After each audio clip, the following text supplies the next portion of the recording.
Hello humans, I'm Yoshiller, and welcome back to some more Legend of Zelda Tears of the Kingdom. In the previous parts, I cooked all of the remaining recipes in the game, and now I have a complete cookbook. I've cooked all 228 recipes.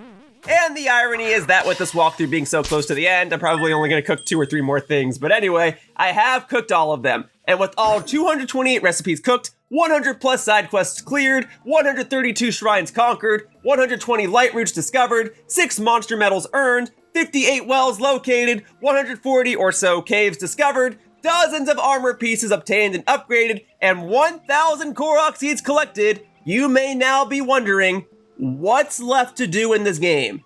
I mean, besides taking my Master Sword and sticking it in Ganon's skull, saving Princess Zelda, and completing this game once and for all, what else is there to do? Well, in today's Legend of Zelda Tears of the Kingdom video, that's essentially what I'm going to try and figure out. For this video, I intend to tie up any loose ends and showcase anything else that I hadn't previously showcased over the course of this walkthrough. Ideally, by the end of this walkthrough part, the only thing left to do in this walkthrough will be to defeat Ganon, which is something I'll actually start doing in the next part. But for now, what do you say we go over to my house, or at least nearby it? I'm heading to Tarrey Town, or Tarrey Town, or however you pronounce it. So back in Breath of the Wild, I actually helped put this town together, so it's cool to see it in this game. And yet, after all these times I visited this town and did all of the side quests and minigames and whatever here, I never resolved Rhondson's little situation here. Now, it's not a side quest, hence why I never covered it earlier, but she said something to the effect of, I can't access this door because it's blocked. Oh, if only there were some way someone could get underneath it or something. Let me see. I worry about her. Oh, that's right. She had a whole side quest where she had to send her daughter off, but okay, hang on. Sorry, the door seems to be stuck and can't be opened from the outside. Maybe something's blocking from the inside. Yeah. Okay, this is more so what I was referring to. And you should be proud of your daughter for moving onward with her life. It was your daughter, right? I'm sorry, I've been at this game for so long and I've been working on so many other things while working on this game that I've forgotten certain details. I'm even forgetting some of the controls. In any case, though, I can go up this area here. This is a cave. I've been in it before, but I've never ascended through this area. Whoops, no, I don't need to take a picture. I need to ascend through the ground and into the room. And as you can see, this door is being blocked by this Addison sign, which I can move with Ultra Hand, which means I can also fuse it to my pitchfork here. Check this out. Now I've got a President Hudson pitchfork. Also, no, there's more of them. Well, then I'll fuse more of them then. All right, I'll make sure to beat my enemies with the face of President Hudson. In any case, I wanted to comment on this door. It opens out. So what exactly was blocking you?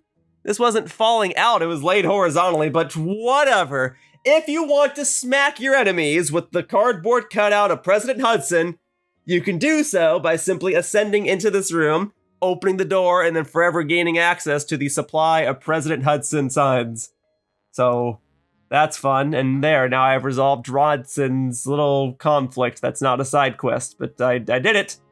So I can say I did it. And now I have a slightly stronger weapon as a result. You can customize it even further. Okay, yes. Okay, we talked about those. Okay, cool. So yes, anything else in here? There's a bed. I suppose it would be rude for me to sleep in your bed, but I'll take the sign with me. Now I can defeat your enemies and advertise to them too, all at the same time. So if I ever need more, this is where they are. Oh, and it counts as a wind weapon. So I don't always have to use Korok leaves. I can use these signs. That's actually good for utility purposes, that I can just go back here if I ever need more. Okay, while I'm here in Tarrey Town, or Tarrey Town, or however you pronounce it, Kilton here. Kilton's usually in charge of putting together these cool monster models, but if you speak to him after you deal with Kolton's whole side quest, which I did before after finding all of the bubble gems, Kilton will be like, what? That's what's become of Kolton? Thank you kindly for letting me know. The end result was, well, I'm sure he's very happy. I think I'll take this stall my little brother left behind to his favorite place. Yes, that will be nice. And the handmade cloth my brother gave you at the end, please make good use of it. That's what he would have wanted. He's always chased his dreams, so I will do my best to chase mine. Great. So Kilton will keep making these monster models here, but what comes of Kolton's shop? Well, no, hang on. I've got to admit I'm feeling pretty inspired. If you have any other monster pictures, oh, okay, yeah, like I said. So they'll keep making more of these monster models. I don't need more of those. They do look awesome, but I think I have the selection and collection that I would want.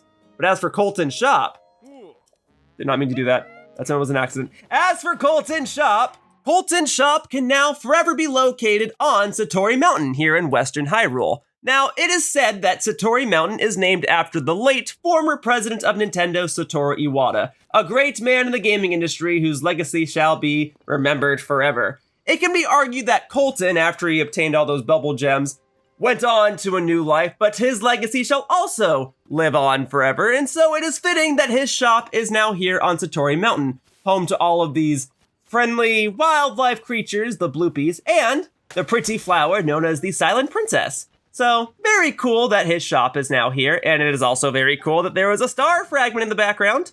Not that I need it, but it's cool that it's there. Up next, I'm returning to the Hateno Ancient Tech Lab because this is home to the Hyrule Compendium. Over the course of this walkthrough, I've been taking a variety of photos to add to the Hyrule Compendium, and it is ultimately a catalog of every animal, every beast, every material, just everything that exists within the game. Hang on a second. I forgot I took this photo. Yes, as long as you're able to get some sort of creature or material or weapon or whatever in the camera lens, you can add a photo of it to the Hyrule Compendium to be able to track it down via a radar later. But for items that you couldn't find or just didn't want to take a photo of, you can buy the rest of them. And so I figure in order to have a 100% complete save file of Legend of Zelda Tears of the Kingdom, I should have a 100% complete catalog of the Hyrule Compendium. So right now, I am going to purchase all of the photos that I am missing. I've made this a little bit of a common sentiment over the course of this walkthrough. Every time I get a photo of something new, I was like, oh, that's one less photo that I have to buy from Robbie in order to fill in the Hyrule Compendium. Well, I did the best I could, okay? I think I probably got C level, maybe even B level grading for filling in this catalog. Otherwise, for 100 rupees a piece, I can buy the remaining photos. So it's going to cost a pretty penny. But I shall do it. And the photos that you buy from here are like, high quality, perfect camera angle. I do need more rupees to buy the rest of these, but for the time being, I can buy the remaining enemy pictures. I also waited until now to do this, one, because we're at the end of the walkthrough. I wanted to see how many photos I could get over the course of the walkthrough. And two, I knew that it would be expensive to buy the remainder of them, and I wanted to make sure that I had sufficient rupees to pay for armor upgrades. But now that that's all done, I can just buy the rest of these, but I do need more rupees. But let's see what I missed. So I missed the Blizz Robe for animals. I didn't buy that. Sorry. For weapons, I missed a torch. Really? All this time I've been using a torch and I never got a photo. And then yes, all the sparkly weapons. That makes a little more sense because the sparkly weapons were primarily available in the depths. And I found a couple of them, but not all of them. Anyway, I gotta get more rupees. I'll be right back. It's so amusing. I don't even need this stuff anymore, but I'm so hesitant to sell all of it. I can sell larger quantities now. I don't have to worry about that because all my armor is upgraded, but I'm still finding it difficult to actually let a lot of these items go. Like, I can't sell all the diamonds. They're rare, but I can comfortably sell 2 of them now, even though there's no reason for me to have 12 of them remaining. But I just need them. I don't want to have to hunt them down again. There's not another thing in this game that I should need them for. I did everything that should require them, and yet I still want to hang on to a large abundance of these. I don't know, maybe in the future, I'll go ahead and put some items up for a QR code using the Switch to share function and let fans take them or something. Give them to friends that need them. Heaven forbid they try to upgrade all their armor as well, but if they are trying to do that, I'm willing to be of assistance to some extent. Oh yeah, the Lizalfo's horns. I can absolutely get rid of all these. Or most of them, because I just stated that I don't have it in me to get rid of all of them. But I certainly don't need 104 of these. I hope to never have to hunt down any Lizalfos related items ever again. Friggin' Lizalfos tails, man. Alright, moment of truth to fill out the Hyrule Compendium and see just which photos I missed over the course of this 117 part so far adventure. Alright, can I buy the rest of your catalog, Robbie? Alright, so we'll start with the material pictures because that's the one that's greatest in quantity. I missed 65 of these over the course of this walkthrough. I missed 65 materials, and yet I still had all the materials I needed to upgrade all my armor. Yeah, I guess I missed a hydromelon and a basic mushroom after all that. Well, that's all of them. Great, so all that leaves, in order to fill out the rest of this catalog, is going to be the fauna pictures. Just basically regular creatures roaming the lands that are not hostile. Alright, and what did I miss? I missed horses! I missed foxes! Alright, well, You can definitely tell which photos are ones that I took and which ones are ones that I purchased. I took 1 or 2 that look a little official. Oh, hang on. He actually has specific things. Perhaps very soon I'll get some new pictures, and then you'll just have to come back. Of course, you will always be welcome. Now, of course, there are not going to be extra pictures. This game will not be getting DLC unless you count the Switch 2 edition. But I think he just says that to be optimistic. So I missed the honeivore bear. I missed the bushy-tailed squirrel. I missed these specific horses. Giant horse and the white horse and... guess that's it. Okay. And then for monsters, we can go down and see what else I missed. Of course, there are still going to be some spots here at the end of the catalog that are not filled in, even though Robbie was all like, oh, you did it, you filled them all in. That's because those would be spoilers if I could get those. But speaking of spoilers, there is one weapon that I should have a photo of that I have not yet obtained myself. And it is not the Royal Shield. Aha! The Hylian Shield. Now, I haven't gotten this yet, and I will disclose that I will not be getting it in this part. That will presumably be a goal for the very next part of this walkthrough, but don't worry, I intend to get it. Interesting that you can get a photo of it from Robbie, though. Otherwise, that is a complete Hyrule Compendium. I can now lock on to anything I want, which is ironic because I really shouldn't need to lock on to anything else for the rest of this game.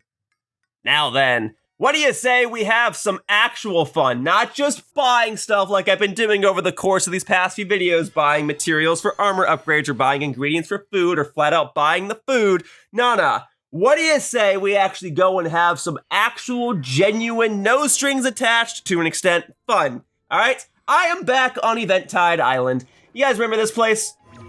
I mean, surely you do. It was a place in Breath of the Wild where I couldn't use any of my weapons to overcome a specific challenge. And then when I came here in Tears of the Kingdom, it was already a task getting here, and they had to fight some pirates in order to access the shrine that exists on this island. But now that all of that is done, if I go to the highest point of this island, which is going to be atop this mountainous location here at its corner, I can engage in a nice, fun-filled activity.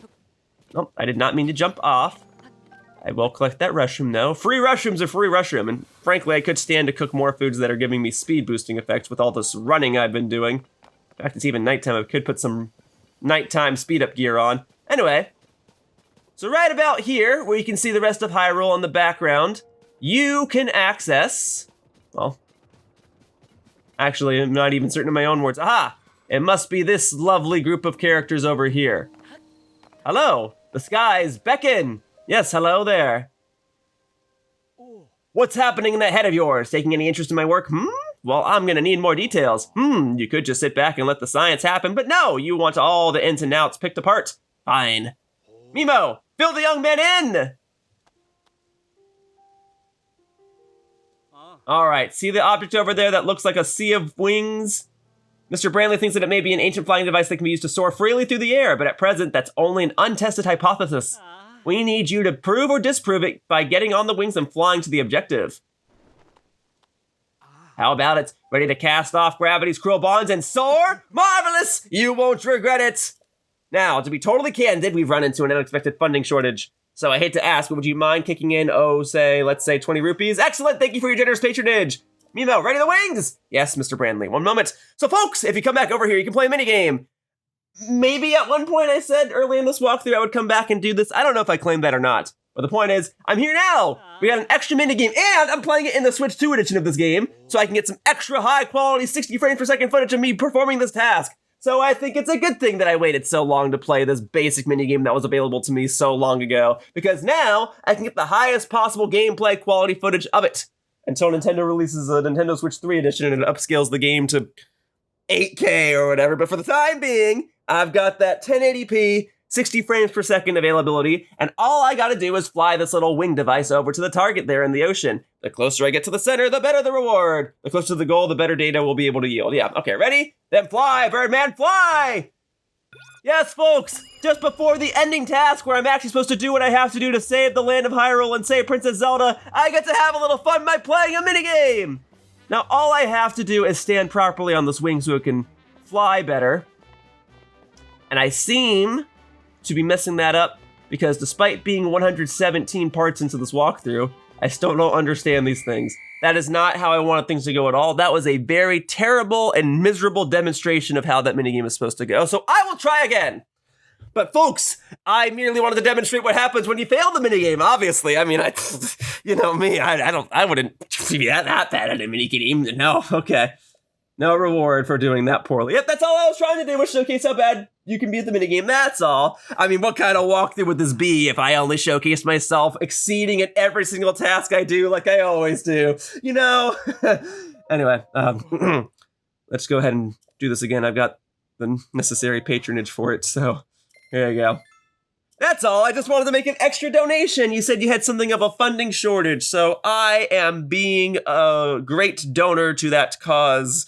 I have plenty of rupees now that I am more willing to sell all my stuff, and now I'm ready to go ahead and try this minigame again. For real this time. Fly, Birdman, fly! Here we go. I'm ready for this. I'm ready for this.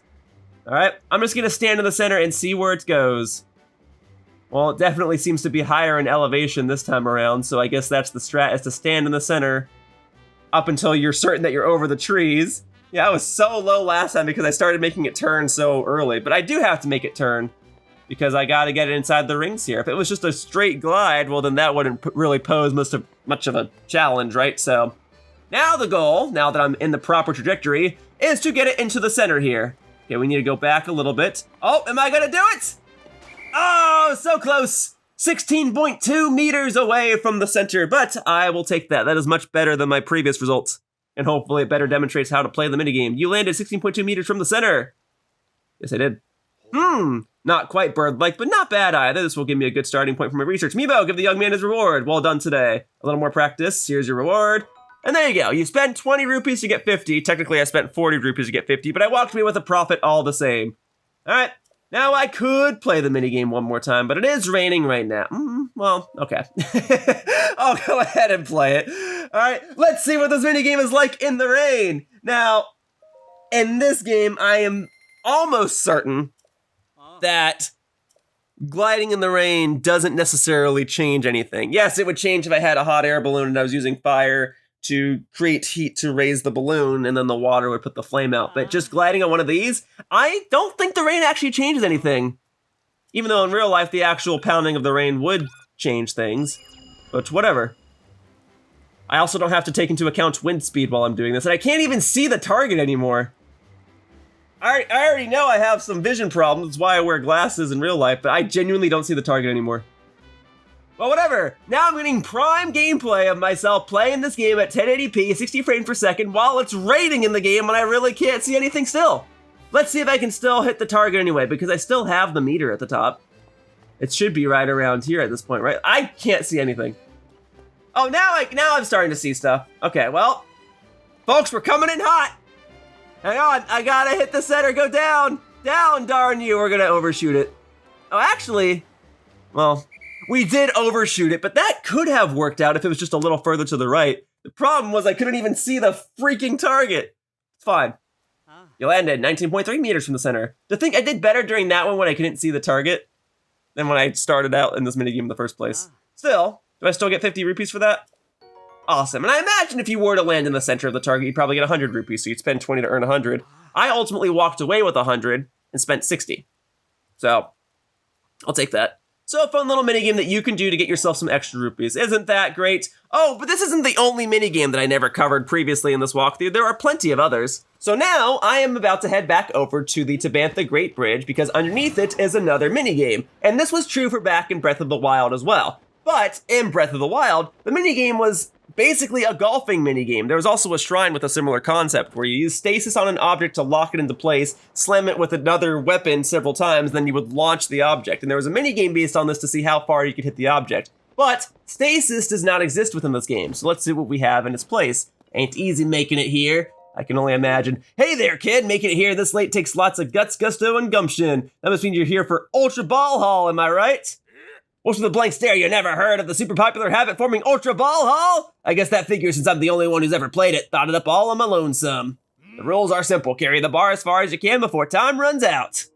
It's up to you how you carry it. Put it on a cart, lug it in your arms, whatever works. Careful though. Lose that ball and you lose the game. But the further you take it, the better your reward, so make sure you hustle. So how about it? You want to give the old Ultra Ball Haul a shot? I suppose so. I suppose the core concept of the game is similar to that of what it was in Breath of the Wild.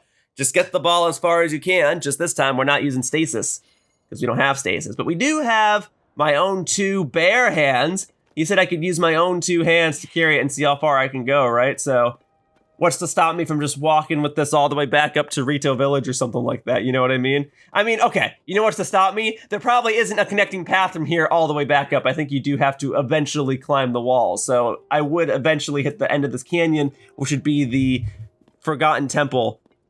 But I also did not even start the minigame. I just started walking with this. I was purely demonstrating what my strategy would be. All right, now I'm actually ready, obviously. I knew I wasn't playing the minigame yet. Obviously. Okay, here we go. I'm ready for you. Okay?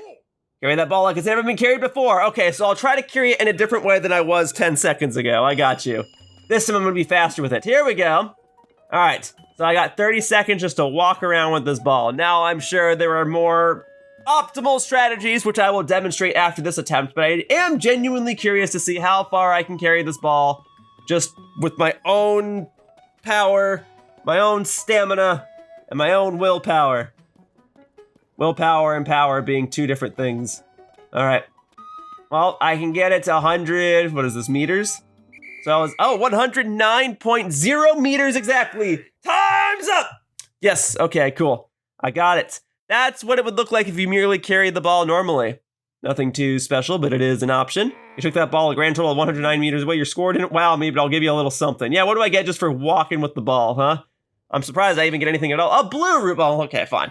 5 rupees. So if you want to spend 20 rupees to get 5 rupees, I guess you could do that. But let's be a little more strategic with this. As you can see behind me, well, now you can't because the screen is faded to black, but as you were able to see previously, there are plenty of materials beside me that will allow me to construct some sort of device that will allow me to get the ball further. So, based on the other wheel objects that are also beside me, I imagine it intentionally to make some sort of vehicle, and I can use this little buoy type item. I forget what it's actually called. You think I would know 117 parts into the walkthrough, but I forget these things. But I can use that to essentially hold it upright and really work as a mechanic, like underneath the car when they elevate your platform car and fix the oil tank on it or whatever. That's what I'm doing. The only difference is I'm not a certified mechanic. There we go. Now I can stick the last wheel on here, and huzzah! I've essentially done the equivalent of making myself a go-kart. Now, I'm sure there are a lot more fun options that I could download off of the internet now that I have the Nintendo Switch 2 version of the game, and you can share these Ultra Hand creations with one another. There are people that are going to be much more creative and inventive than me, but I am a walkthrough, and for the most part, I am mainly demonstrating the practical thing that you can make here on the spot, which is just attaching the 4 wheels, attaching the steer stick, so to speak, and then putting the ball on the back. And now that I've got my vehicle ready, I think I'm good to go. All right, so let's see how this basic car device that I made using only the surrounding materials will perform. All right, so let's hop on. Oh, time loss. I didn't hop on immediately. All right, let's go. Technically, I don't even think I have to follow the path, right? I just gotta make sure that the ball doesn't touch the ground. All right, well, I've already beaten my record. It should stand to reason that a car would be able to go a greater distance in a shorter amount of time than a human on foot. Hooray for technology. But let's see just how far I can get it given the allotted time, huh? So, can I get it to 400? It's gonna be cutting it close. Barely not. But of course, while that was a somewhat noteworthy attempt, I can do an even more noteworthy attempt if I just attach a few more enhancements to my creation. But for getting it that distance, that's a new record. Yeah, not that my previous record was anything to praise. So, I got a purple rupee for that one. All right. So you can spend 20 rupees to get 50 from there. I wonder if you can give me a silver rupee. Well, I'll demonstrate that in just a moment. Oh, and there's an extended course?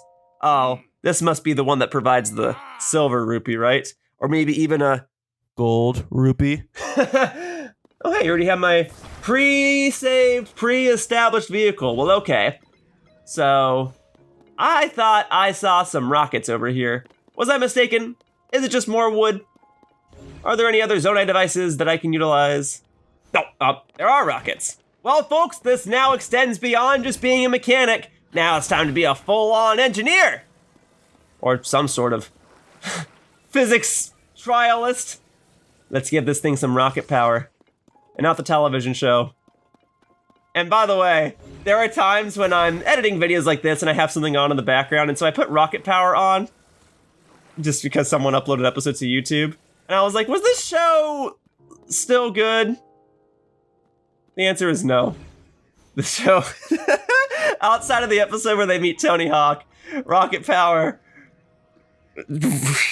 was okay at best. It's really... Just like my vehicle here is nothing to praise, rocket power is nothing to praise. But when we're talking about attaching rocket power to my vehicle here, well, then we probably got some beautiful chemistry going on. All right, chemistry, physics, maybe even a little bit of cellular biology. All right, it's all the beauty of science. All right, let's go. Launch me! Woo!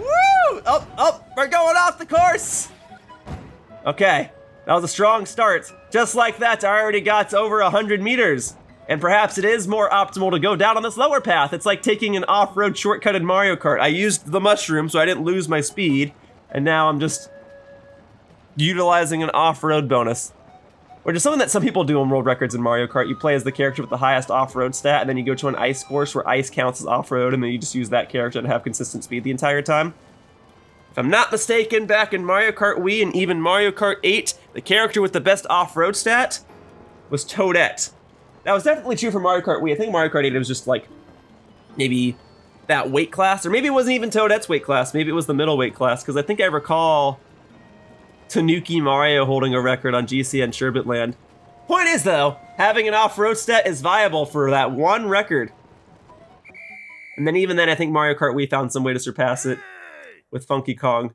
But what else is new? Anyway, during that whole Mario Kart discussion tangent, I was able to get 760 plus meters. That's much better. Do I get a silver rupee for that one, or even a gold rupee? How about that? That was the ball haul for the ages. There we go, the silver rupee! So with that, you can spend 20 rupees to get 100, a profit of 80. Now, there was one last experiment that I would like to test, and that would be seeing how far I can get this little ball using a more airborne device. All right, let's try this on for size. All right, 764 meters is the score to beat. So I shall start by going up high, but then by using the theory of relativity, I shall cover more distance by being airborne. Although I had a time loss by not getting onto the device immediately, but here we go. We got battery power, we got rockets propelling me up and forward, and now we'll use the power of the fans to keep going forward. And I'm hoping that by being higher up, I am traversing more distance at once, and we shall see if I can beat my previous record. All right? And then I'm also trying not to steer to the side all that much. It's actually going automatically because I have the ball on the left side of the device, so the weight distribution isn't perfect. But hey, folks, not even kidding when I say Tears of the Kingdom can be a great lesson in physics. If you are a teacher and you're looking for fun things for your students to do to get them more interested into the fields of science and to make a more engaging lesson, this is something that you can do. Now, growing up, I did not have access to Tears of the Kingdom in my classrooms. My teacher still did a fair share of things that got me interested into the field of science, and I just think that this is somewhat reminiscent of that. I need another Zonai device before I plummet to my doom and drop the ball. Literally. So just one of those, please. I think that I spent so long trying to get these extra large Zonai charges so that I could upgrade more armor, and now I'm just nonchalantly utilizing one to play a freaking minigame, and I didn't even beat my previous score, so I think that settles that question. An airborne device, at least in the way that I constructed it, does not surpass the ground speed of that other vehicle that I constructed. Yeah, I only got a purple rupee for that one. Speaking of minigames located near the Tabantha Great Bridge, there is another minigame in this location that I have not previously played or demonstrated over the course of this walkthrough, and I've warped over to the skies so that I can more easily access the minigame, which would be, somewhere around here. I'll head toward the red mark and see if I can find it. Okay, so we're gonna drop on down. Woo! You folks, let me know if you see a minigame. Oh, I think I found something. It looks like a platform that might be hosting a minigame. Yay! Okay, I better not make, okay. Well, I think this is the place. Hello. Is there a minigame here that I could access? I would like to speak to the owner, or the manager, or the supervisor, or whatever type of business you got going on here.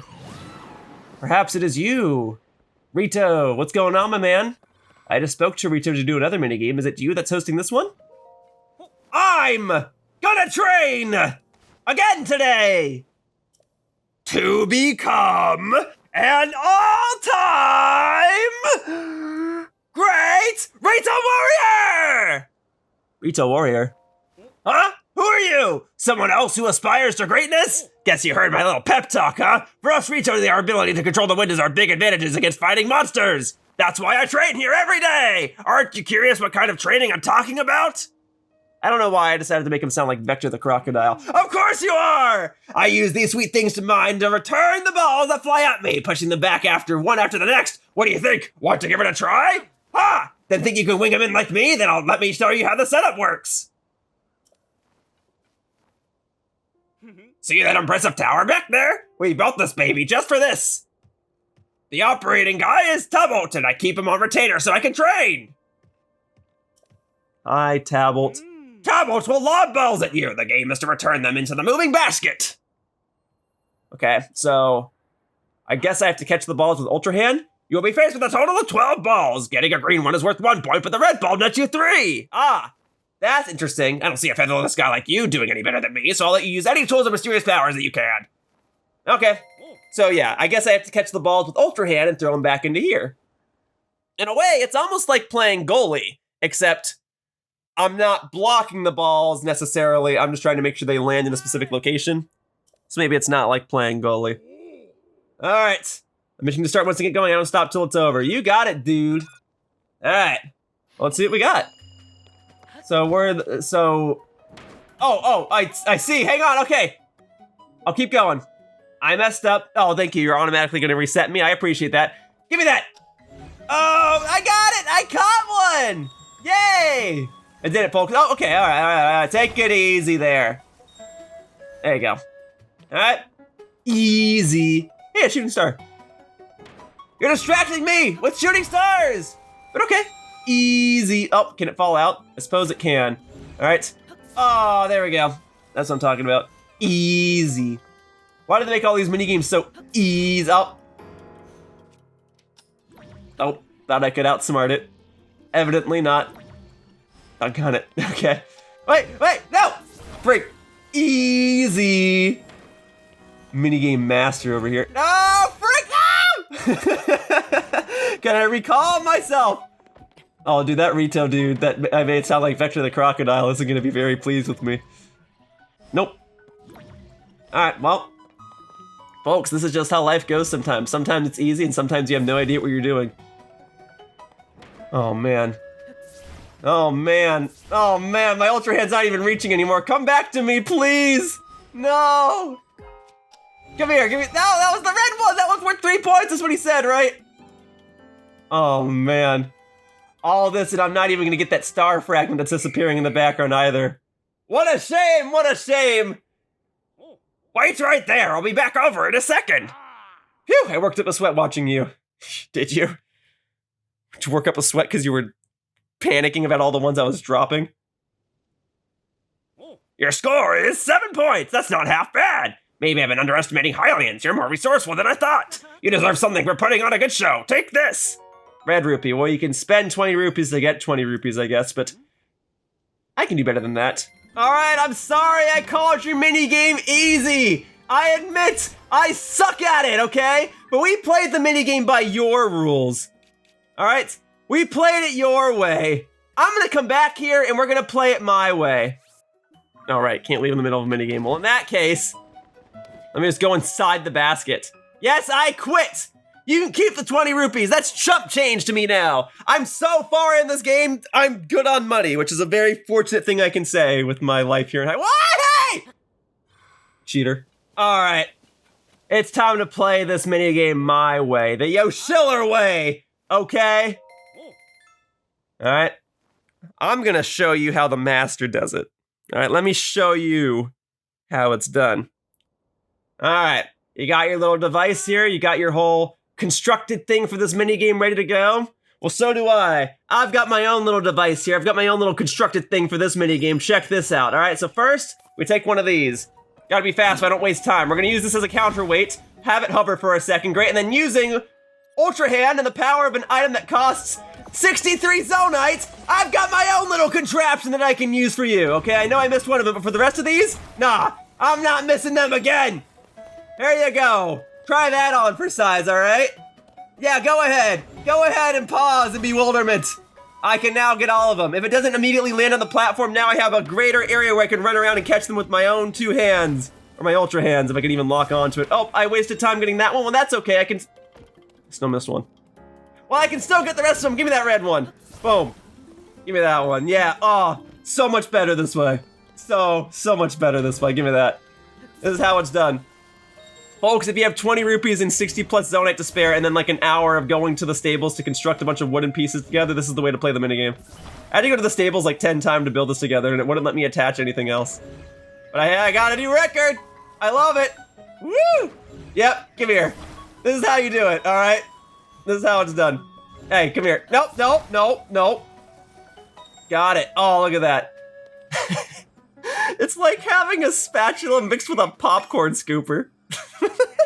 There, how do you like that, huh? Wait right there, I'll be over in a second. I'm sure you can just drop down and you'll be fine. Oh, cool. There. I've been saying I wanted to come up with more creative, original Ultra Hand constructions. Even though that was just a bunch of wood, I think that got the job done. Alright, how is a score like that even possible? With 60 plus Zonite devices and a whole lot of time. And way too much determination. And spite. A whole lot of spite. Boom! Silver rupee! Alright. I basically just got 80 rupees for using 60 of my Zonite. I think I've got my fill on that minigame, and I hope to never play it again. And speaking of Rito... Yes, that is my sorry excuse for a segue, because the previous minigame was hosted by a Rito. But, speaking of Rito! There was a prominent Rito that appeared over the course of this game. His name was Penn. He was a journalist that worked for the Lucky Clover Gazette, and I worked alongside him to cover stories and save civilians and whatnot, and he was quite a delightful character. But once we ran out of stories for the Lucky Clover Gazette to cover, and we solved a lot of these mysteries, he kind of went off and did his own thing, and I thought that was the end of it. I thought that was the end of my time working with this fellow Rito giant bird journalist man. And I just accepted that that was the end, that life goes on, that it was a pleasure working with him, and that I would probably never see him again. But for better or for worse, honestly, probably for better, there is a location where I can see him again.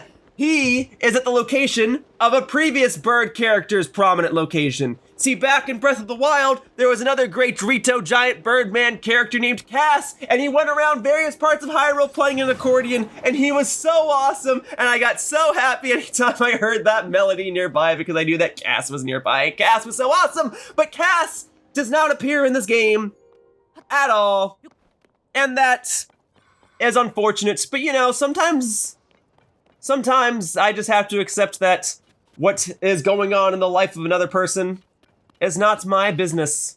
That Cass is off doing his own thing, playing his accordion elsewhere, and presumably helping someone else save another land.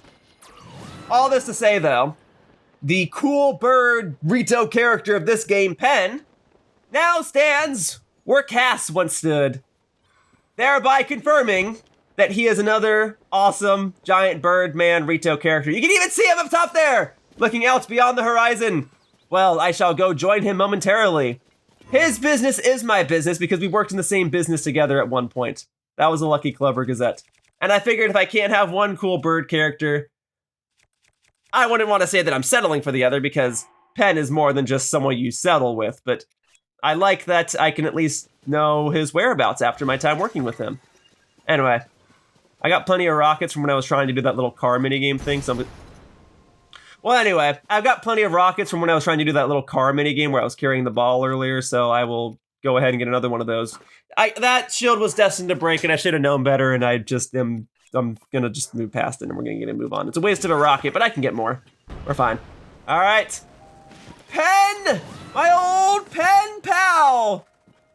Boy, am I glad to know your current whereabouts. How you doing, man? Let me stand on this side, so that way I can know that you're seeing me.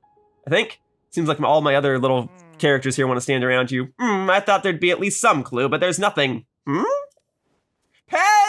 Oh, hey, partner. I didn't think I'd be running into you here. Did you hear how well the articles investigating the rumors of Princess Zelda did? Apparently, some folks really enjoyed them. To think we were able to reveal the truth behind those stories, well, I couldn't have done it without you, Penn. You are awesome. You think so too, partner? My zeal for the truth behind a story is what got us to the answers, that's for sure. Aw, who are we kidding? We both know that you are the one who did most of the heavy lifting, partner. I just thought stuff. You actually wrote the articles. I just got to run around and stab people with my sword. It'll be good for me to relax in this place. A famous bard perfected his craft here, studying the songs of this land. Oh, don't I know it? You know your stuff too, Penn. That makes me happy. You told me to take some time off. I'll stay right here and look across the land. Just like that bard, I'll get in touch with my reporting instincts. Makes me curious to see if Penn and Cass would ever meet one another. Then you bet I'll get my talents on a huge scoop that'll knock you flat on your tail feathers, partner. That's the attitude. What you looking at anyway? Quite a beautiful view, isn't it? Especially first thing in the morning. Although, hey, that enemy's carrying a treasure chest. How unusual. Check this out, Penn. I got you. I got you. I got you. Oh my god. Okay. Well, if third try wasn't the charm, then maybe first try with the eyeball will do the trick. Thank you. Now, do I necessarily need what's in this treasure chest? Probably not. I already have every armor part in the game, and I've got more than enough supplies and everything else, but I'll go ahead and get this extra Aracuda eyeball because it has the same properties as a Keese eyeball, so I can lock onto something else in the future. Use a Keese eyeball to get an Aracuda eyeball. Yo, a sapphire? All right, you know what? That was actually worth it after all. And then I'll go ahead and rescue this fella real quickly. Boom. Thank you. Well, Penn, I think you're in quite the place, and I'm curious to know what you would think of Cass if you ever met him. I'm sure he'd love you, and I'm sure you'd love him. I'm sure you guys would actually be best buddies. Or maybe you'd hate each other. Sometimes there are two people that are very alike, and then they wind up hating each other. Would I consider Penn and Cass to be alike? I mean, they're both awesome. Hang on, wait, you're talking about dragons? Some folks say that there are these legendary creatures called dragons right here in Hyrule. Yeah? Lots of people claim to have seen one. I know they exist. Yeah, I know they exist too because I had to hunt them like 10 times to upgrade all my armor parts to get all their talons and scales and horns. Yes, I've seen these dragons a dozen times, but I suppose someone could have wandered off in this direction and not have seen a dragon before and spoke to you as one of the first NPCs in the game. You said you spent your whole life trying to see a dragon. Have you considered looking to the left? No? Then I guess you're never going to see a dragon. One of the last main locations that I never visited was the Yiga clan hideout. Now, this was a prominent plot-relevant location in Breath of the Wild, but here in Tears of the Kingdom, the Yiga's main bases of operations are primarily in the depths. So that begs the question, what's become of the Yiga clan hideout? Well, I've already gone ahead and marked it relatively with the red marker here. And I was over in this general area to collect Korok seeds in the past, but I never actually went inside the Yiga clan hideout. So you can go inside it. This map is recycled from Breath of the Wild. So all the stuff that was from Breath of the Wild is here in Tears of the Kingdom. So let's go ahead and see what's become of this Yiga clan hideout. And I know there's not going to be any side quests there, because I've already done every side quest in the game. I know there's not going to be a shrine quest there. There is a shrine near there that's on the other end of the hideout. And back in Breath of the Wild, that other end of the hideout was previously primarily accessible by going through the hideout. Here it's the opposite. You can go to the shrine, but you can't go inside the hideout from that direction. So you can only go inside the hideout from the front. So what do you say we go ahead and visit this location as a tourist? As some traveler who's just trying to explore the land after he's already made himself overpowered. And actually, speaking of overpowered, I got sand boots. I should use those. I'm running in the sand and I could stand to run a little faster. There you go. Actually, if we're talking about faster, I've got some sort of food or elixir. Yeah, there we go. This is the type of stuff I gotta be cooking more. All right, if I'm gonna be cooking more food, it's gonna be for attack up and speed up. I don't need those glow effects and I don't need heat resistance or shock resistance anymore because I've upgraded all my armor to basically forever be good on that front. But running in the sand? Nah, my sand boots are still useful for that. In any case, I'm just some traveler wandering the land of Gerudo Desert after I've already obtained every piece of armor in the game, upgraded all of it, done all the side quests, found all the Korok seeds, whatever. And yet, never went back over to the Yiga clan hideout. Oh, well, hello there. That's right, the Yiga clan kinda abducted a lot of these folks from Ateno village. Oh, never mind. Yep, this is definitely the Yiga clan hideout. Well, I was gonna say, they basically kidnapped these folks from the Yiga clan hideouts, right, probably change weapon, and forced them to make armor or something, right? So, Makes sense that you'd be disguised as that, but I'm not even worried. I'm so overpowered. I've got maximum defense.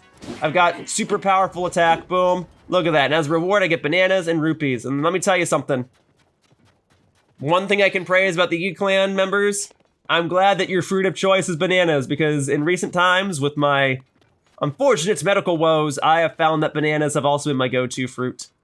I mean, granted, I don't like them after they've sat out for like more than 3 days, but when they're prime, oh, I love them.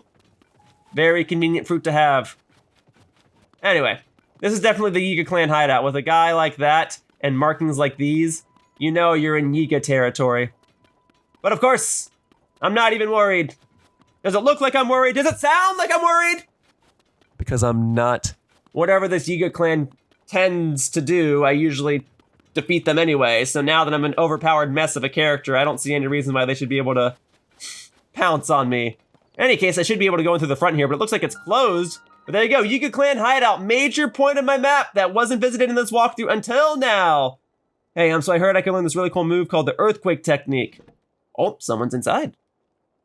Get lost. Only Yiga clan members may enter this place. And I want to join you. I heard you guys could teach me some cool moves that have everyone swooning over me. To join us is to become part of a collective shrouded in secrecy. Our lives sworn to Master Koga. Who you were before matters not. Only your strength, your loyalty, and your skill for espionage. Find our 3 branches and collect the clan attire. Earn your place among us and the door will open to you. Maybe then we'll teach you our moves. Now go away. It's a vertical slate. I love that. Anyway. Branches. Okay, so yes, I've already traversed the land of Hyrule. I have found these locations. There's one in Hateno Village. There's one inside of, I think the other 2 are like inside of a cave or something. Anyway, I did all of that. I had to do all of that to get Yiga armor so that I could access a specific shrine quest and access a shrine north of Gerudo Desert. So I did all that already. I guess by also doing that already, I should now have permission to access the Yiga clan hideout, right? What, you want to join the Yiga clan too? I've got some bad news. They won't let you in unless you get your own Yiga outfit from these 3 branch places. That's what I was just describing. Boy, what a dangerous life-threatening ordeal that must be. You should probably just give up by now, I'd say. I don't gotta give up, I've already done it. Alright, keep the competition slim, not that I have any idea where to start. I heard there was a rumor that the Yiga clan took over what its name lab all the way northeast in Akkala. Maybe that's something. Yeah, that's where you would start. You would go to the Akkala Ancient Tech Lab, you'd see the sign on the, or like the map inside, and that would tell you where the Yiga clan hideouts are. But like I said, already did all that. Not only have I done all of that, I've also upgraded all of the armor. So it's as good as it's gonna get. That therefore should mean, in theory, that my Yiga clan armor is stronger, or more defensive, I guess, than all the other Yiga clan members. If it were nighttime, I'd be able to run faster even. But for better or for worse, it is not. Alright, hello there. Alright, come in. Thank you. All you gotta do is look the part. How do you know I didn't just go to a tailor in Gerudo Town and have them do it, huh? Anyway, hello. That's fearless demeanor. I heard you had promise, but didn't think you'd earn your place, let alone rise to Blade Master. A splendid feat! Well, thank you. But don't let your title bloat your ego. Stay faithful to the cause with a sharp blade and a silent heart. I imagine you're well acquainted by now, but this hideout is the linchpin of the Yiga clan subterranean expansion. It's where we train our members, develop our special vehicles, and do whatever else needs doing. I hope you'll find this place can serve you as well as you can serve it. We're grateful to have you, Blade Master. Well, thank you. That was actually polite and professional of you. You'd make for a great help desk assistant. Ah, and you can buy the Yiga clan weapons here, 8-fold blade and the 8-fold long blade. Good to know. Kind of pricey too, but I'm fine. And then what do you do? Yeah! How I do love little spikes. There's something so deliciously dangerously about them. Hey, jerk. Anyone ever told you it's rude to stare? Don't tell me you got some spike. Oh, I'm spike shopping. I can buy them? I just restocked my spike babies too, but I guess they're for sale, so I can't really stop you. Hand over 100 rupees. 100 rupees for some spikes? But now I just have permission to take it, right? Because otherwise, the only other times I got spikes were inside of shrines, so if I do this. Hang on. Ooh, much better. All right, so folks, if you want spikes, this is your place, the Yiga clan hideout. And then more arrows. Oh, and the duplex bow. Yes, the signature bow of the Yiga clan. I guess I'll take one. I've already got my fair share of bows, but being able to shoot 2 arrows at once is always nice, even though I already have the Lionel bows that let me shoot 3, but it's a nice backup. This is just the center. Yes, and then when you were exploring the Yiga clan hideout for the first time in Breath of the Wild, you had to figure out which path to go on, and it's to deceive you. You don't go on the middle one, you don't go on the top right one, you go on this one in the middle here, so... Or not the middle one, like slightly to the right of the middle. So, from here, I imagine I can just go through the Yiga clan hideout. Yeah, this was a fun portion of Breath of the Wild.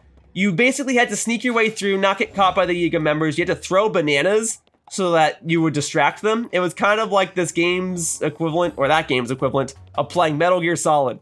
So pretty fun. Not necessary here, though. I just have to blend in by wearing this Yiga clan attire. Next, I'll just mount this tire here and fix it real tight so it won't come off. Hey, can you stop looming? I can't focus if you just stand there all silently. Can't you see the Depths team let me an armored vehicle to fix? Huh? You're interested in this raging roadster? My fiendish armor-clad masterwork? The Glomdregger, I think is what he called it before I pressed the A button there.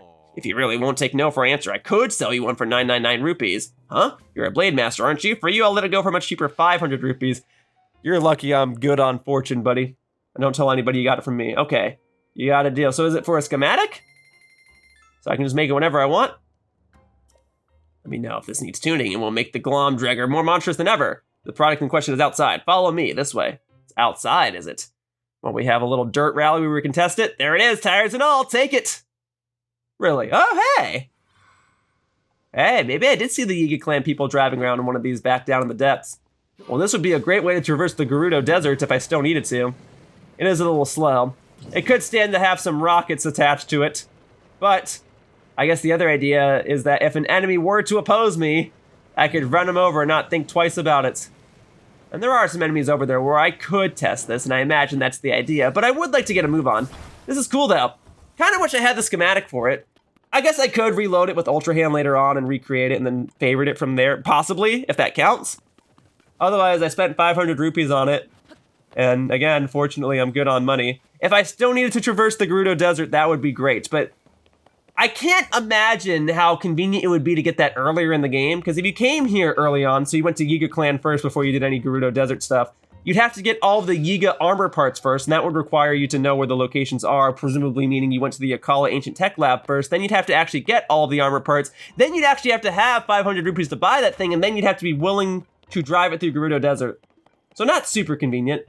But it's an option. Hey, I can blast this open. Tell you what, we'll do it the old-fashioned way of blasting it open with a bomb. There you go. Nice. And see, nobody minds. Nobody minded that I just created a huge explosion inside. Oh, can't use the spikes to break open the rocks. That's fine. I got plenty of other weapons I can use. And I don't mind using up the last of this. I know it's a powerful weapon because it has a stone talus heart attached to it, but I don't mind using it up. There, I got an extra opal. I'm actually almost out of opals because I used all of them to upgrade all that armor in the past. And I know I can play a minigame to get more of them with ease, but just getting extra opals from smashing the rocks willy-nilly is much more preferable. All right, now then, let's go ahead and use an actual boulder sledge. Oh, sorry, it's a sledge, it's not a I mean, it is a two-handed weapon, it's a spear, but it's not a two-handed sword where I thought I was gonna spin around. Still, if it gets the job done, then that's all that really matters. And I can always get more weapons with rocks attached to them. Oh, yes, I know my wooden shield is badly damaged, and it matches the aesthetic of myself here inside the Yiga clan hideout. And this, I'm fairly certain, was not here back in Breath of the Wild, so I am much too curious to see what's actually over here. And I guess there's nothing there. A little weird, but whatever. Okay, let's keep it going. Let's keep it going. I don't have to smash all the rocks, I just have to smash enough to create a pathway for myself. Oh, a treasure chest! Ah, my curiosity shall be rewarded! Oh, I saw this on the other side when I was coming down here initially. What might this be? Sneaky Elixir! Fitting for the Yiga clan name. And now I best sneak on out of here before someone walks by and is like, hey! Who smashed open that treasure chest? So, I'll take that. Good to have a sneaky elixir. I don't foresee myself cooking any more of my own individually for the rest of this walkthrough, so if they just want to hand me one for free, I will take it. Alright, but there is more to this Yiga clan hideout. As I mentioned earlier, this has to connect all the way through to where the shrine in this game would be, all the way to the back. And back in Breath of the Wild, I had to sneak through all of this, so that layout acts as a remnant of what once was in Breath of the Wild. Here in Tears of the Kingdom, yeah, it's more or less just a tourist attraction. You could turn this into a museum, make some money. I'm just saying. And then yeah, in Breath of the Wild, I had to go over here and go over everybody and make sure I didn't fall through and all that. That was fun. Oh, but what might you be doing here? Link must fall. So, you're the Yiga who made Blade Master faster than anyone else in history. This is where we mortals train. I won't begrudge you your title. You're clearly capable. You're a newcomer to my arena, and I'll treat you as such. Now, newcomer, Zelda's disappearance has provided us with the opportunity to crush Hyrule Spirit once and for all. But her appointed swordsman, Link, is still out there, alive and kicking. Stubborn little wrench. Hence our intensive training. He is a formidable warrior, and we all need to hone our skills to take him down. If you value your life, I recommend you do the same, Blade Master, title or no. Show enough promise. And you might even be able to use this stone blocking your camera here. Okay, so he has a lightning helm. I guess there does exist a piece of armor that I haven't obtained just yet. Very well. If that's a reward for performing tasks for you, then I owe it to myself as a 100% complete walkthrough of this game to earn it. You'll earn better and better prizes based on the number of opponents you defeat. Let's see, if you really want to measure your strength, show me you can defeat 3 combatants in under 1 minute. Pfft, that's easy. I can just throw a bomb and blow us all up, but since I have upgraded armor, I'll survive, and that'll give me it in like 3 seconds. Bring it on, buddy. I like your spirit. Then let's start the training. All hands, prepare for combat. Attack the newcomer as if he were Link himself. Oh, I got news for you. In any case, let me be a little strategic about this. Let me switch over to this weapon. Let me go ahead and stun you with an arrow, and then let me go ahead and whack you with an apple. There you go. I ain't using my best weapons on you folks. That's not necessary. I'll stun you again with an arrow. Oh, and there's more than 3, even better. I just only have to defeat 3, right? So anything beyond that is a bonus. Well, I'm A-okay taking out a bunch of Yiga clan members. Don't feel bad about this at all. Boom, boom, boom. Here, you want to get beat by an apple? Got him. Thank you. Oh, the minigame's just flat out over after you defeat 3 of them. Well, that's fine with me. Easy. So now do I get your precious lightning helm? I'm impressed you're still standing. You defeated 3 of our fighters just as I hoped you would. Yeah, were you actually rooting for me? Not bad for a newcomer, I suppose. Take this, you've earned it. Hey, a fabric, that's actually pretty cool. If I wasn't already using my side-on fabric, I might consider using this. Oh yeah, I'm gonna fight down 6 Yiga members next? And it's 100 rupees. Man, this place is expensive. Like I said, you could turn this into a paid museum and exhibition. All right, the more you train, the more you nourish your mind and body. It's always a good skill to have. Our on the line is our earthquake technique. Oh yeah? Of course, to prove yourself worthy of such a prize, you would have to defeat 6 combatants. All right. As I've said a couple of times over the course of this very walkthrough part, I am fortunately good on fortune. Hence the word fortunately. All right, 6 members this time. Well, now I can be much more strategic. I could actually jump off of something, get some height, and then use the slow-mo to shoot the members. So let's go. Boom. All right, beat you with an apple. Boom, thank you. All right, what else we got? Okay, there. Okay, well, I can get you, the archer. There you go, that's 2. I am not doing this in as optimized of a fashion as I would have hoped. Oh, and it kind of sucks that my bow broke there. But yeah, let me go ahead and switch to a Lionel bow. Freak! Hey! I was trying to climb up something so I could eliminate you. This is not a great run. But now I can do this, or is what I would say if they didn't just vanish as soon as I did it. All right. Are they actually, oh, hang on. Are they actually getting smarter and harder to hit? Okay, I don't have to go in slow motion. I can just shoot you normally. The Lionel bow does enough damage as is. And I'll take my arrow back, thank you. Boom, right in the back. Okay, updating my record. Okay, I gotta pick up the pace. I am messing this up. Ah, the old Yiga strategy of clipping through a wall. That is something I can learn from you. Okay, that was not a great run, but he made it sound like I was getting something that wasn't the Thunder Helm for this, so maybe there's one more run after this one. Ah, another target smashed. Impressive. Clearly you've got some real promise. Well done. You've shown you are worthy to learn our secret technique. Accept this teaching with an attentive and ready heart. Huh? Earthquake manual? I don't think I've gotten an item like this before. At this point, though no member of the Yiga clan has done so before, I believe you take on 9 combatants. If you want to train again, let me know. And don't forget the 100 rupees. Yes, yes, yes, I got the rupees. Okay, is this the last trial? Because 1, I'm glad that I have another chance to demonstrate my skill because that previous run was ugh. And 2, what else do I gotta do to get that lightning helm? That's gotta be it, right? All right, 100 rupees. Bring it on, dude. You like my spirit or do you like my patronage? All right, all hands prepare for combat. All right, this time, I'm gonna try and utilize that strategy I said of going into slow-mo and shooting everyone with an arrow. And because I'm using the Lionel bow, I do enough damage to actually strike you down. Okay, so up top. Cool, the more enemies that appear on screen at once, the better. All right, there's one. Probably could have gotten him before he hit the ground, but it's fine. Cool. Slow that down, 1 frame at a time in that counter at the top. Boom, boom, boom. Easy. All right, who's next?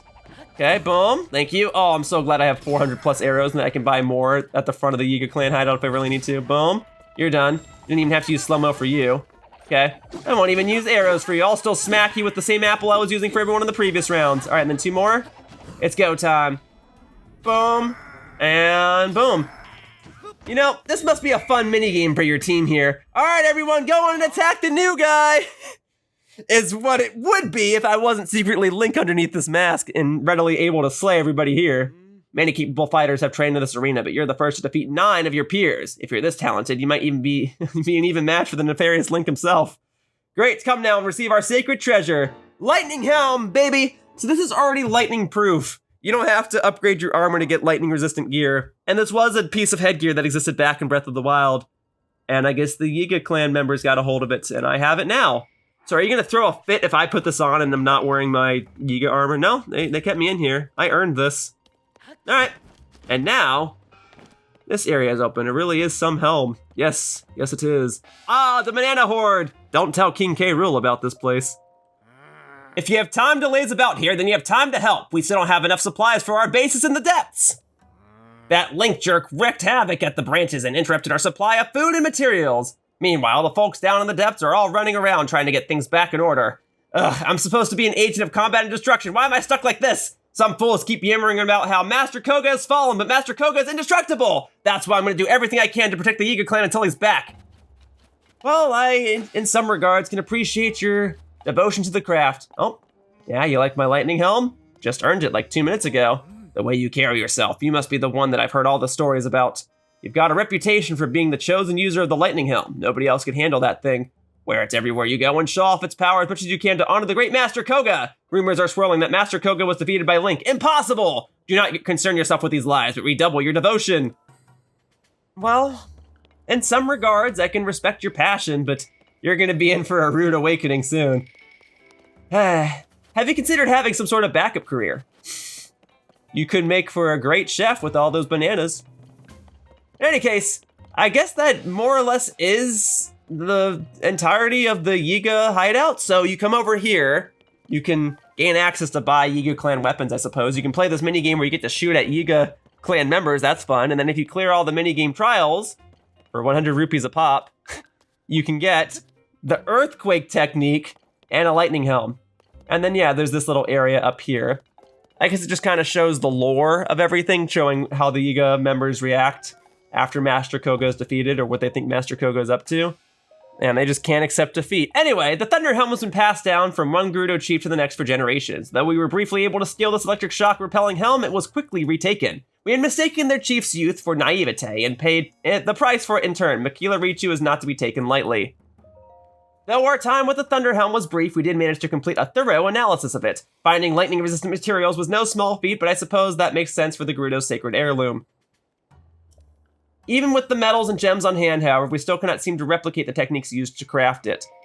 I've been struck by lightning more times than I can count. I felt my soul flicker on the boundary between life and death. Jesus. Just as my body neared its limits, one of our intelligence officers shared some promising news. While disguised as a traveler, he hit it off with a fledgling tailor and learned about a special stitching technique. We applied that technique to our own helm, and for the first time, it repelled lightning. Our lightning helm was born. Just as the Gerudo's sacred heirloom was said to be selective about its users, so too was our lightning helm.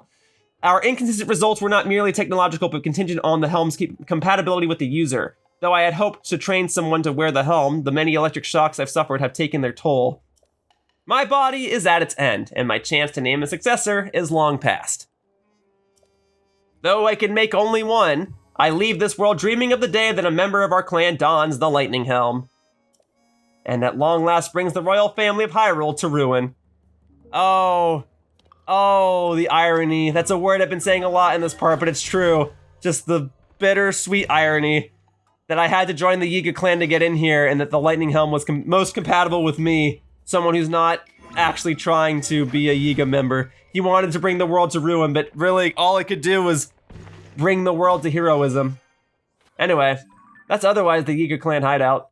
This is where the shrine is, and this is where the other end of the Yiga clan hideout is. So I guess I can re-demonstrate it real quickly. Let me go ahead and remove my previous pin. So you can access the shrine without going inside the Yiga hideout. But back in Breath of the Wild, in order to access this place, you probably could access it from above still. You would just get stopped by a Yiga member. But here, In this game, you can just go over here willy-nilly because this is an entrance to the depths. It is a chasm. That's primarily also why the shrine is here. But I'm just here to demonstrate that you cannot go inside the Yiga clan hideout from the other side. Back in Breath of the Wild, there was a major boss battle here where you fought Master Koga, and now it's just completely blocked off. So you can still wander around these parts. It's just more or less detached from the Yiga clan hideout as a whole. Now, if I go down this area, the Yiga clan hideout chasm, we can once again remember that this is how the Yiga clan has been accessing the depths, and that their former Yiga clan hideouts is a base of operations to create things for the Yiga clan that's currently in the depths. But I already did that whole plot point. I already fought Master Koga here. That's how I gained access to Ultra Hand and all that. Anyway, I'm here. There's not much else to do here because I already found all of the major treasure chests and all the light roots, and I could rebattle the bosses if I need parts and supplies and all that. But I think the only thing left to do is to demonstrate what this earthquake technique is. So I will do that. The Earthquake Manual. I don't think I have anything else like this. It allows me to attack if I don't have a weapon enabled, so let's do that. Oh! It's the gust of wind that the Blade Masters do, the bigger guys. Okay, so what do you say we go ahead and demonstrate it on an enemy? That's neat. It provides a method of combat if you don't have a sword. And I guess it's useful if you really don't have any weapons. You don't have a sword, you don't have a bow and arrow, and you don't have like just bombs that you can throw at somebody, so you can do this. Okay, now, I do want to take out the ice geese real quickly because even though I don't need extra supplies anymore, just getting their parts is useful. All right, so yes, you can fight this way if you so desire. That way you don't have to worry about weapon breakage and all that. Of course, fighting with a weapon is still always going to be faster though, so I'll just do that real quickly. But it's nice to have that as a technique. I can dig it. It's not something that I even thought existed in this game, so to be able to just attack something with the Yiga ability is pretty cool. But even if I didn't get it so close to the end of this walkthrough, I really can't imagine it's something I would have actively used over the course of this walkthrough anyway. Maybe once in a while as a little bit of a niche option. It's kind of like a move in Super Smash Bros. That isn't necessarily bad, you just don't really use it that often, and then every once in a while you throw it out purely to mess up your opponent. That's going to be basically me with this Yiga clan earthquake technique. Till then, I've got weapons, so the only other reason I would use it is if I ran out of weapons. All right, the final order of business for this walkthrough part. Well, one, I want to point out how the dragons keep appearing in the background. That's cool. I consider that to be good luck. And I also want to get dressed. I don't need to be in this attire any further. I don't need to be dressed up as a Yiga clan person anymore unless I want to have some night speed up. But I also have another set of armor that also provides stealth and night speed up, so I really don't need the Yiga clan armor anymore, unless I really just want to look like a Yiga clan person for some reason. So we'll go back to our Of the Wild set. Hello, dragon in the background. Thanks for gracing me with your presence. Okay, so the last thing to do is going to be stuff related to side adventures, which are different than side quests, but they basically are side quests. Even so, I just have a couple more that I have to do, and they basically involve me saving some people. I did these over the course of this walkthrough. I saved people in like a cave in Akkala, and I think I saved someone closer to the Rito region and stuff, and also there are some Lizalfos here. Tell you what, just because you guys were such a nuisance when I was trying to upgrade all my armor parts, I'll slay you real quickly! And if you wish to drop any valuable items, now would be a prime time. Nope, nothing, really? Okay, well, oh, see, look at that, though. I'm wearing the lightning helm, so you can't even electrocute me even if you wanted to, huh? Nope. Goodbye. Goodbye. Goodbye. Goodbye. Goodbye. Goodbye. Whoa, you actually dropped a tail? A silver Lizalfos tail? Well, it's a good thing I never need one of those ever again, but if one of my friends is trying to upgrade all of their armor parts and happens to need one, hey, I have a spare for you! Can you believe it? Anyway, I didn't come over here to just fight those measly Lizalfos. That was a bonus. Merely a quick thing to pass the time and demonstrate my high level of skill that I have gained over the course of this game and this walkthrough. No, I am going over to the yellow marker that I set prior to warping to this location so I could go ahead and fulfill this side adventure that I could have done a long time ago, but I never did. So that leads me to believe that all of the people that I left here have just been fighting monsters all this time. They've been fighting all these monsters while I was collecting all the Korok seeds and cooking all the food and upgrading all of my armor. You've just been fighting these same monsters, and now I'm about to go in here and slay them all in probably the span of a minute or two. I got this. I'll have you know that in addition to completing Breath of the Wild and soon Tears of the Kingdom, I also completed Hyrule Warriors Age of Calamity. So slaying all of these monsters in an efficient manner is my specialty. Look at that. Done. All right, now then, let's go back to beating up enemies with an apple. I'm really just trying to exhaust this, but I don't have it in me to just throw it aside. Boom. Hey, if you can't eat them, bash them. All right, I ain't eating this apple. Oh, there goes my shield. Well, I was waiting for that to break. It was only a matter of time. Now let's get the good stuff. Woo! Good job. Who did that? Minoru? Good job, Minoru. Look at that. You just see that health bar at the top of the Monster Forces thing just shoot down? I could do the same with you. You are probably the strongest enemy here, you silver moblin. You and the black moblin. I'll take you down. I'll take the both of you down right now. Now, if you die while you're here on the bridge, I'll gather your parts.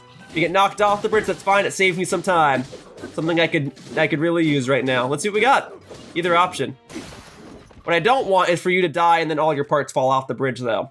So if you're gonna fall off the bridge, just do it sooner rather than later. All right, now I shall proceed to smack you with a weapon with the bow attached to it. Great. All right, is the health bar at the top gonna shoot down? Not yet. Okay, well, there's you. Boom. All right, let's go, let's go. I got my President Hudson sign for such an occasion. There, if you stay on here, I'll gather your parts. Thank you. Thank you. All right, so that silver moblin still alive, really? Oh, that's it down there. All right, let's get it then. There we go. Let me drop down a little further. Oh! Did that count as a win? Because I technically, it didn't look like I defeated the silver moblin, but hey, if you count that as a win, are you able to warp me back up there? Or do I gotta climb? Do I have a moment of your time? I mean, that's fine. You're gonna have to give me a minute. Oh, nope, we're fading the black. Yes, I'm automatically back up here. I don't have to climb anything. Once again, you showed up out of nowhere and helped us clean up that work. In fact, you did most of the work, so I'm especially grateful. Here, please take this token of my appreciation for everything you've done. 100 rupees! Well, that's nice. Thank you. I'm thinking of giving the team a bit of a break. The blood moon, I'm sure you've noticed it. Oh yeah, I had to rely on that to get more monster parts. When the sky turns crimson, the monsters rise up from the depths of the underworld. We should all rest when we can, so we have the energy to fight these things again. Link, if you were by our side, I'm sure you would be safe, but I probably shouldn't burden you like that.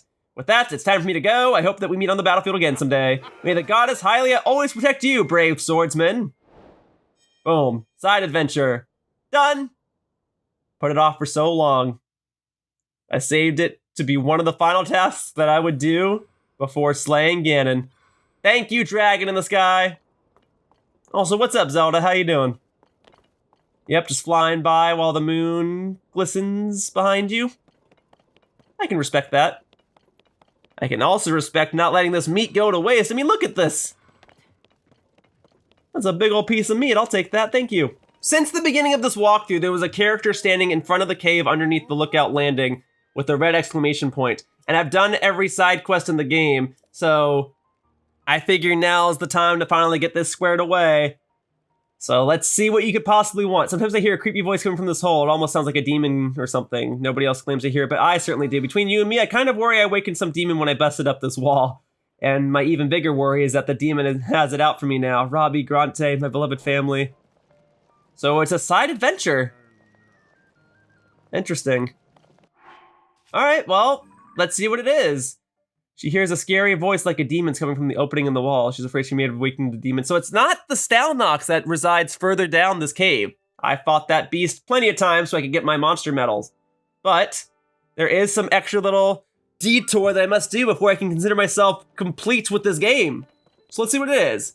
I've been through here many a time. Ah, she's probably referring to this. Yes, I guess I never did anything with this previously. What's the deal with this little statue, huh? Ah, so there are some who still pay me homage. You don't say. You can hear my voice? Now, that is a surprise. What were you praying for? Whatever it is, you came to the right place. A dealer in life and power, that was me once. Alas, from my life for money bargains didn't sit well with the goddess Hylia. She turned me into this stone statue long, long ago. Even then, I continued my bargains as a statue in a village. Still, the goddess did not like what I was doing. I was banished from the main street to the outskirts of town, scorned and neglected, but that was not enough for her. Again, I was sent away. I spent time trapped in a pond with only fish for company, and finally here. Perhaps another might have learned a lesson from this, but I have not. No, I have only been biding my time for the moment when someone can hear me. I'm sure we can reach a beneficial arrangement. I have dealt with only fish for too long, and fish make terrible deals. Now then, shall we strike a bargain? Hold still and don't fret. I'll take care of everything. This won't hurt a bit. Yeah? Oh! Dude literally ripped my heart out. Is that why I had an extra heart container in this game in contrast to Breath of the Wild? Note how I took that essence from you without leaving a mark. So in order to be complete with this game, you just have to lose a heart. I could have just never done this and had an extra heart. Well, surely that's not the end of it though, right? That can't be the end of it. Because now it's an updated side adventure, so I gotta go back and fulfill Who Goes There. And then I can go and fulfill a deal with the statue. So I probably get it back. Hopefully. If not, I guess I otherwise have the same amount of hearts as I did in Breath of the Wild. I broke the wall and angered the demon, and I'll be paying for it with my life. Robbie Grente, goodbye forever. You what? You went inside the hole? Did you find the demon? Is this goodbye for me? Wait, a demon statue was in there, you say? I know a bit about those. Oh, do you now? Want to know what I know? Of course. A dealer in life and power, touched by the wrath of the god, has fallen to ruin. Then that must mean that the horn statue is an entity who deals in life and power, which would make the days the place where it was enshrined back when it was still a god. So the voice I heard was the forlorn horn statue. As there is the goddess of light, then it follows that she would have an opposite. Like light and dark, one cannot exist without the other. Their power manifests through the other's existence. Knocking a hole in the wall? That was fate, no doubt about it. I can't go in there, but I'll keep this area spick and span. And I'll be sure to greet the horn statue from there, too. Oh, and thanks, Take this. Red rupee! Well, don't mind if I do. That puts me over 2,000 rupees total for the moment. 2017, that's the year Breath of the Wild came out, baby! Alright, it's Robbie's spending allowance. Thanks for clearing this whole thing up for me. Right, time to settle the old nerves and get back to work. Great. Well, that's done. Now let's see if I can go ahead and get my heart back. Alright, I've got a hard on for those hearts that he stole. What you got? I'm ready to pray. You. Give it back. Did you think I deceived you? Perish the thoughts. I hope that ours will be a long and profitable relationship. So which will it be? Give me a heart. I guess this is where you would go early on in the game if you wanted to exchange your heart containers for stamina vessels, and vice versa. So if you made the foolish decision of getting enough spirits of light to cash those in for a heart container early on instead of a stamina vessel, you could fix that mistake by going here and exchanging your heart containers for a stamina vessel. But as I'm already maxed out on both, the only thing left for me to do is get my heart back. You look skeptical, not to worry. Money and life are all as one to me. Oh yeah? If you're ready to begin, then first you must sell me either type of essence for 100 rupees. Oh, never mind. What I just described is inaccurate. You can sell your hearts and your stamina for money. So if you need a quick buck, you can sell your health away. What an interesting mechanic. That's so funny, and I'm so glad that I never used that prior in this walkthrough. What an interesting mechanic. That's so messed up. I guess you could view it as, oh, you're basically selling your blood for money, but I don't know about that one, Chief. Because when you sell your blood, other people are supposed to be using your blood. This, he's just having it to be evil. So I don't. That's a cool mechanic, though. I guess I never spoke to you after everything went down, did I? Hello, Josha. Hi, swordsman, welcome back. You look like you're in a good mood. Did you discover something? I discovered probably everything. Wow, you defeated Koga? Well, of course you did. You're the swordsman. So, did he have any clues about Princess Zelda? Sorta? I got most of my clues by working with Penn. Oh, no, nothing, huh? Well, even so, that's one less danger for the princess. I'm not even surprised you did all this. You're the swordsman. I'll be hard at work here with my research into the depths. So, just come to let me know if you find anything out, swordsman. Doc praised my work? Because of my research, you were able to locate the Demon King? Really? Wait, the Demon King. You mean like the Demon King. Not just any old Demon King, but the Demon King? Wow! The Demon King! Ahem. So anyway, the Demon King might hold the answer regarding Princess Zelda's whereabouts. Obviously, I'm not allowed into the depths myself, being a kid and all, but I want to go continue to help out, even if I can't go. I really poured my heart into researching the depths, and all that work really paid off. I'm so happy I put my all into this. Thank you for telling me, swordsman. Oh, look at that smile. All right. And then anything else I can get from you? I guess I can offer pose without having to go into the depths. What would you offer me here on the surface again? More dark clumps if I needed it, and then I could repurchase all the other, or the other depth-specific attire. But that won't be necessary. Thank you, though. Folks, otherwise, I believe that is it. I spoke to her because there was a plot point where I came back here, and that was what basically led up to me getting Minoru as a partner. Oh, hang on, we can actually test out the lightning helm too. Check this out. Watch me take absolutely no damage. Boom! And I get to walk away from the explosion with style. All right, folks, you see that ominous castle in the background? I'll be getting underneath it in the next part because the finale is upon us. All that remains is Ganon. But for now, that wraps up this part of Legend of Zelda Tears of the Kingdom, and I'd like to thank you all for watching. I hope to see you all in the next few final videos. Bye-bye, humans! Whoosh! One more lightning strike for good luck. Oh, oh, oh, oh, oh, oh! Nothing! And so, we've reached the end of the video. If you enjoyed it, please click on the like button or leave a comment. Either of those actions would really help me out. And hey, in case you didn't know, I have another channel called my Blue channel where I frequently post editorial and discussion type videos. You can head over there by clicking on the video icon in the lower right corner. So if you wish to watch something a little more relaxing or just need some more background noise, please consider checking it out. Either way, thank you so much for watching.